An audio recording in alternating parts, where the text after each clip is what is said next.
गायत्री जी, ये आपने अपना क्या हाल बना लिया है? संभालो अपने आप को। मैं जानता हूं इस समय आप बच्चों को लेकर परेशान हैं, जानता हूं, पर एक बात कहें हम आपसे, हमें अपने बच्चों पर भरोसा करना चाहिए।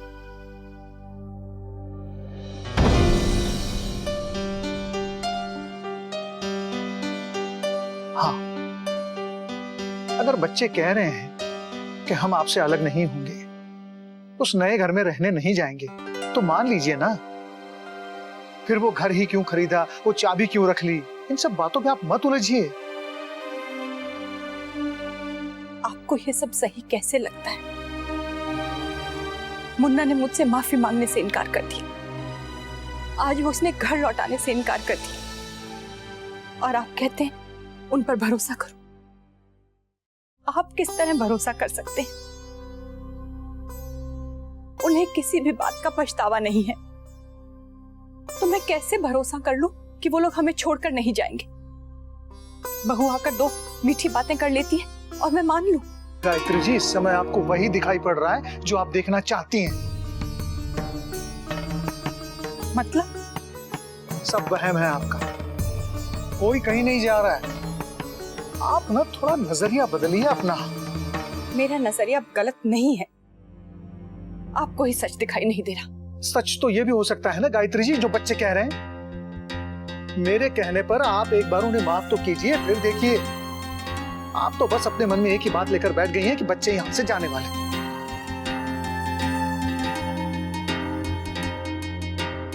मां के मन को आप नहीं समझ सकते।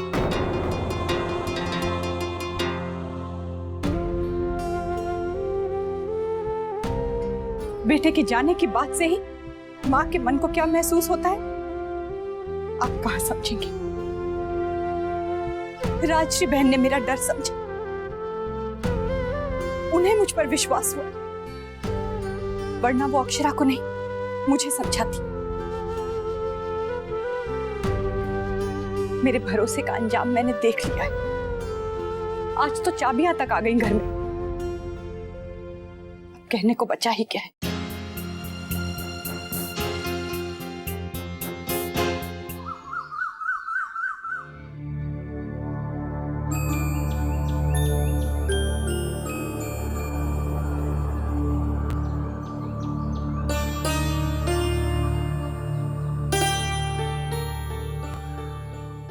मासी जी, आपकी तबीयत कैसी है?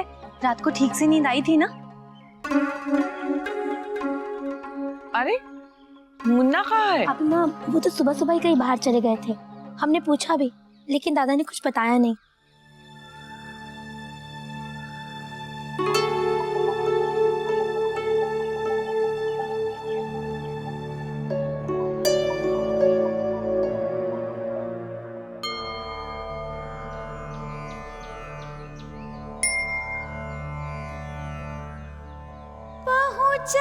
वही फिर मिल ही बहोरी,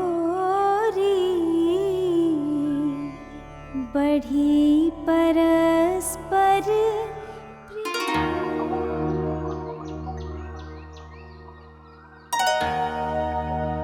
लगता है आज भाभी का ध्यान कहीं और है।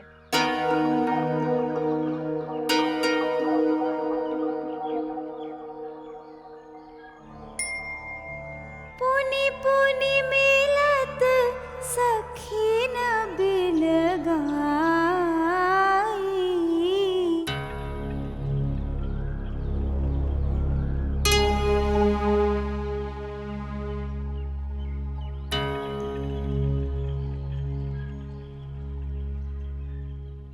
बिंदिया, तुम पाठ पूरा कर लो। मैं? आइए।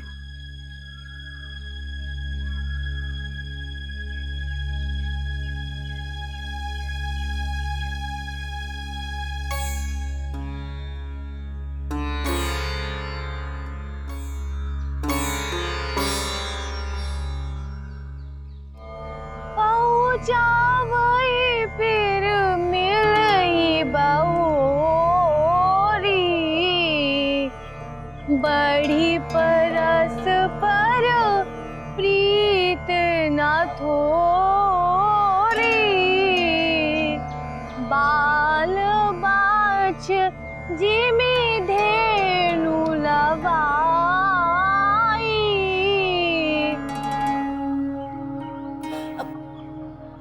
मासी जी, लगता है कि इस तानपुरे में कुछ खराबी है।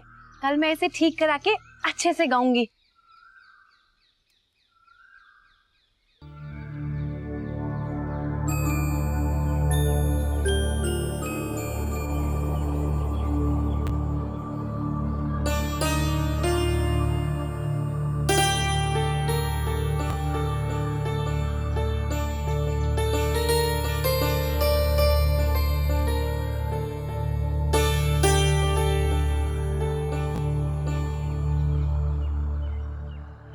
माँ, मासी जी, आज का नाश्ता मैं बनाऊंगी। नहीं बेटा, सब हो जाएगा। मासी जी, मैं चली जाऊंगी तो फिर कहाँ मौका मिलेगा अपने हाथ से बनाकर खिलाने का। आज तो मैं सबको उनकी पसंद का खिलाऊंगी। नहीं नहीं, महाराज जी देख लेंगे। भाभी माँ, आपको भी तो खीर बनाकर खिलानी थी। और ये दादा कहाँ चले गए? अगर आ जाते तो उनसे भी पूछ लेती कि उन्हें खाने में क्या पसंद है। दादा कहाँ है? पता नहीं, मुझे कुछ बता कर नहीं गए। अच्छा, लेकिन सुबह सुबह कहाँ जा सकते हैं?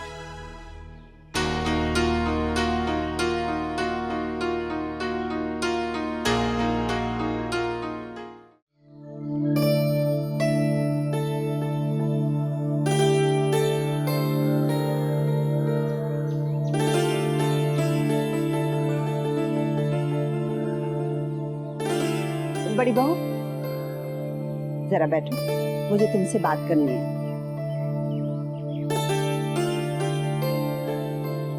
क्या हुआ माँ? अक्षरा का फोन आया था क्या? नहीं, उसका तो फोन नहीं आया। क्यों ना तुम उससे फोन पर बात कर लो। मैं जानती हूँ तुम दोनों अक्षरा बिटिया के लिए बहुत परेशान हो। इस समय उसे अपनों के दिलासे की जरूरत है।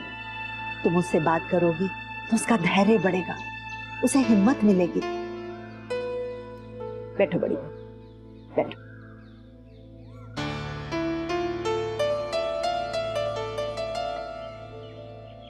माँ, हम भी इन्हें यही समझा रहे थे, लेकिन ये खुद ही इतना घबरा जाती हैं कि बेचारी अक्षरा इनकी बातें सुनकर और डर जाती है। नहीं नहीं बड़ी बहू, ये सही नहीं है। तुम उससे प्यार से समझाओ, उसे दिलासा दिलाओ, अपना भरोसा दिलाओ। माँ हो तुम उसकी। तुम उसे प्यार से समझाओगी तो उसका हौसला बढ़ेगा, वरना बड़ी बहू वो टूट जाएगी। कम से कम उस बच्ची को ये तो लगना चाहिए ना कि उसके माता पिता उसके साथ हैं। शौर्य की माँ, आप अक्षरा को जरूर फोन कर लेना और देखिए, जरा संभल कर बात कीजिएगा। अब आप ही उसे हौसला दे सकती हैं। जी। सफर में कोई परेशानी तो नहीं हुई? हाँ, यहाँ हम सब ठीक है। वो नंदिनी का फोन आया था, बहुत पूछ रही थी आपको। सुनिए, रात को उसे फोन कर लीजिएगा। हाँ हाँ, रखती हूँ। आपके दादाजी हरिद्वार पहुंच गए। भाभी माँ, आप बिल्कुल चिंता न करें। हरिद्वार में कुछ लोगों से मैंने बात कर ली थी, वो उनका ख्याल रखेंगे। हाँ भाभी माँ, पूजा पाठ करने से दादाजी का मन भी शांत हो जाएगा। चलिए आप बैठिए और नाश्ता कीजिए। हाँ, बैठती हूँ। आज सब मिलकर नाश्ता करेंगे। और भाभी माँ, आपके लिए तो आज मैंने पोहे बनाए हैं और इसमें नमक एकदम कम है। और मौसा जी, मैंने आपके लिए पूरी सब्जी बनाई है। परोसो। जी। मैं तो सुबह से अक्षरा भाभी के पीछे पड़ी हुई हूँ कि बताइए सबको खाने में क्या क्या पसंद है। और मासी जी, आपके लिए मैंने गरम गरम पूरियों के साथ आलू की रस्सेदार सब्जी बनाई है। हालांकि उसमें आपके बहू के हाथों का स्वाद तो नहीं है, लेकिन कोशिश मैंने पूरी की है।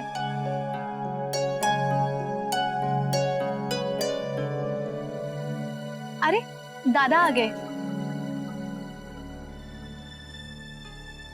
दादा आइए बैठिए, मैंने आपके लिए गरम गरम पराठे बनाए हैं। मुन्ना, सुबह सुबह कहाँ गया था तू? मुन्ना, किससे मिलने गए थे? कुछ काम था। नया घर देखने गए थे? नहीं नहीं, नए घर? हाँ,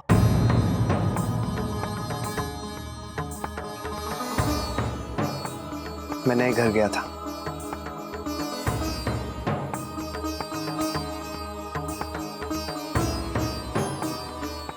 क्यों? अरे भाभी, कल एजेंट आपके सामने ही तो चाबियां देकर गया था, अब घर देखने तो जाएंगे ना। ठीक है, कब जा रहे हो बता देना। बताना चाहते हो तो।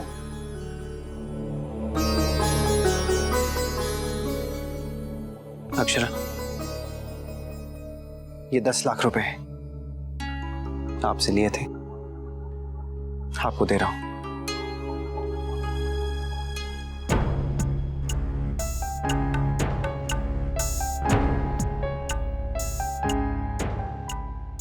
लेकिन नैतिक, आपने जिनसे लिए थे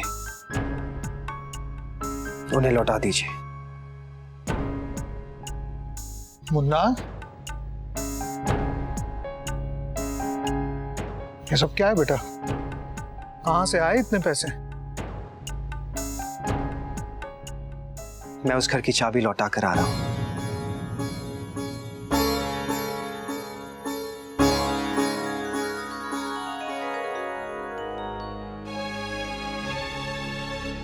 ठीक है ना माँ, आप यही चाहती थी ना?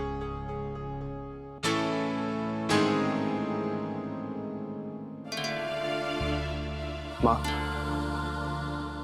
अब तो आपको यकीन हो गया ना कि मैं घर छोड़कर कहीं नहीं जा रहा हूं।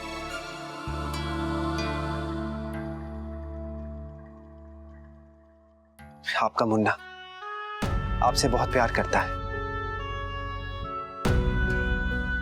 आपका मुन्ना इस परिवार को छोड़कर कहीं नहीं जाएगा। ये सब वो चाबी लौटाने से साबित हो गया ना, जो पिछले 2 दिनों में मेरी जुबान नहीं कर सकी।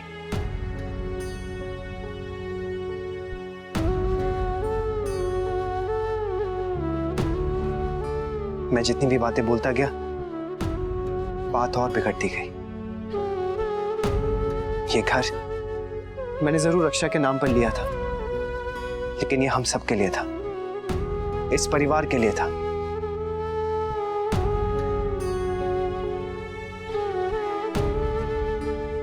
खैर, ये सब तो पुरानी बातें हो चुकी हैं।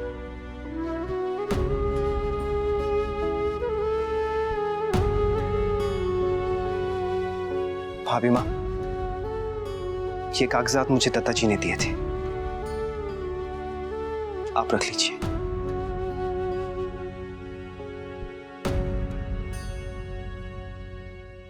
अक्षरा, अब तो आप खुश हैं ना? जैसा आप चाहती थी ठीक वैसा ही हो रहा है।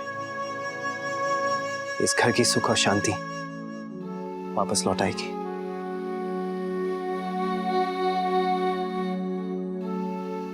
अब आप मान लेंगी कि आपकी बहू की कोई गलती नहीं थी।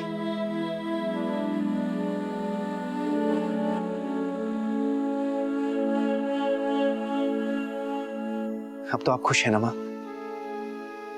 अब तो सब कुछ ठीक हो गया है। मुन्ना बेटा, मैं अभी आता हूँ माँ।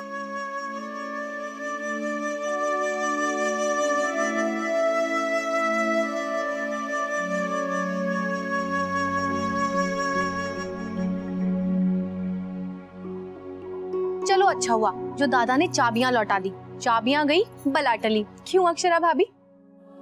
माँ, इन्होंने सही फैसला लिया है ना। अब हम आपसे पूछे बिना कोई भी काम नहीं करेंगे।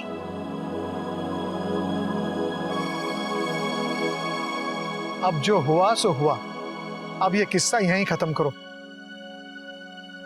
और जल्दी से नाश्ता करने बैठो। चल लाओ भाई, गरमा गरम पुड़िया दो, अभी ये तो ठंडी हो गई। माँ, मैं इनके लिए कमरे में ही नाश्ता ले जाऊं? हाँ बेटा, लो परोसो।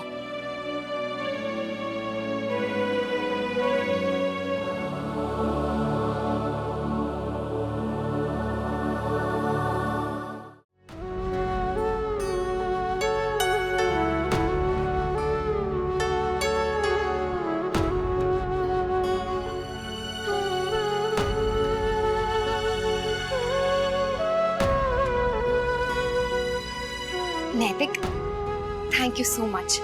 अच्छा हुआ आपने वो घर दे दिया, आपने मेरी बात रख ली। सबका मन कितना हल्का हुआ है, मुझे भी बहुत राहत मिली है। आज मैं आपको अपने हाथों से खाना खिलाऊंगी। आइए बैठिए, मैं बहुत खुश हूँ। देख सकता हूं कि आप बहुत खुश हैं। जैसा आप चाहती थी वैसा ही हो गया ना? कितनी हैरानी की बात है ना अक्षरा, जिस बात से आप खुश हैं वही बात मुझे बहुत तकलीफ दे रही है। मैंने सोचा था कि मेरे दिए हुए गिफ्ट को आप प्यार से संजो के रखेंगी, लेकिन आप उसे लेकर नहीं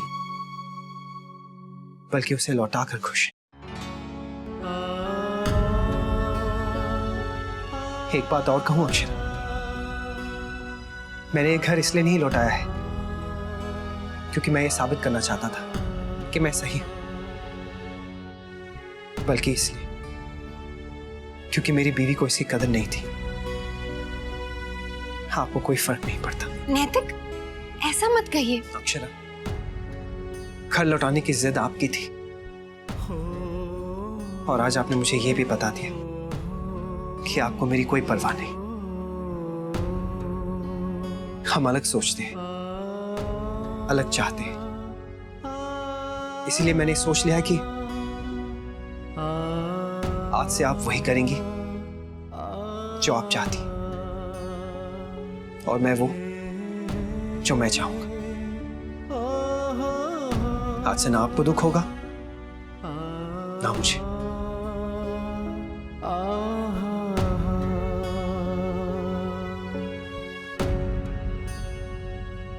ये आप क्या कह रहे हैं नैतिक?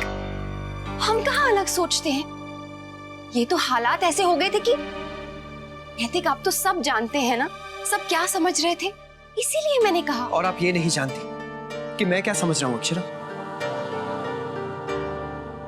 वो अक्षरा जो शादी के बाद मुझसे कहा करती थी कि प्यार में हम एक दूसरे की खामोशी भी सुन सकते हैं, आज उनके सामने मैं चिल्ला चिल्ला कर कह रहा हूं कि अक्षरा, यह तोहफा मेरा प्यार है, लेकिन आपने तो उसे अनसुना ही कर दिया। लेकिन मैंने सबकी खुशी। बस अक्षरा, हमेशा से मैं यही सुनता आ रहा हूं, सबकी खुशी के लिए। पहले तो मैं मजाक में कहता था कि मेरा नंबर सबसे आखिर में है, लेकिन अब तो कहते हुए भी बहुत तकलीफ होती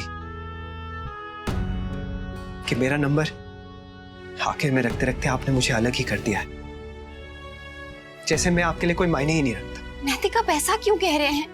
मैं आपको बहुत मानती हूँ। मैंने जो भी किया या आपको जो भी करने के लिए कहा, सिर्फ इसलिए कि इस घर के कलेश मिट जाए या फिर आपके और माँ के बीच में जो गलतफहमी है वो दूर हो जाए। मैं नहीं चाहती हूँ कि कोई आपके लिए बोले क्या बदल गए हैं। जानता हूं कि आज सब लोग मुझे बहुत गलत समझ रहे हैं अक्षरा, पर मुझे पूरा यकीन था कि आप मेरा साथ देंगी, लेकिन आपने उन्हें समझाने के बजाय मुझे उनके सामने झुका दिया। आपको औरों का दुख दिखाई देता है अक्षरा, पर मेरी तकलीफ नहीं। अगर आपको इसमें खुशी मिलती है तो रहिए खुश।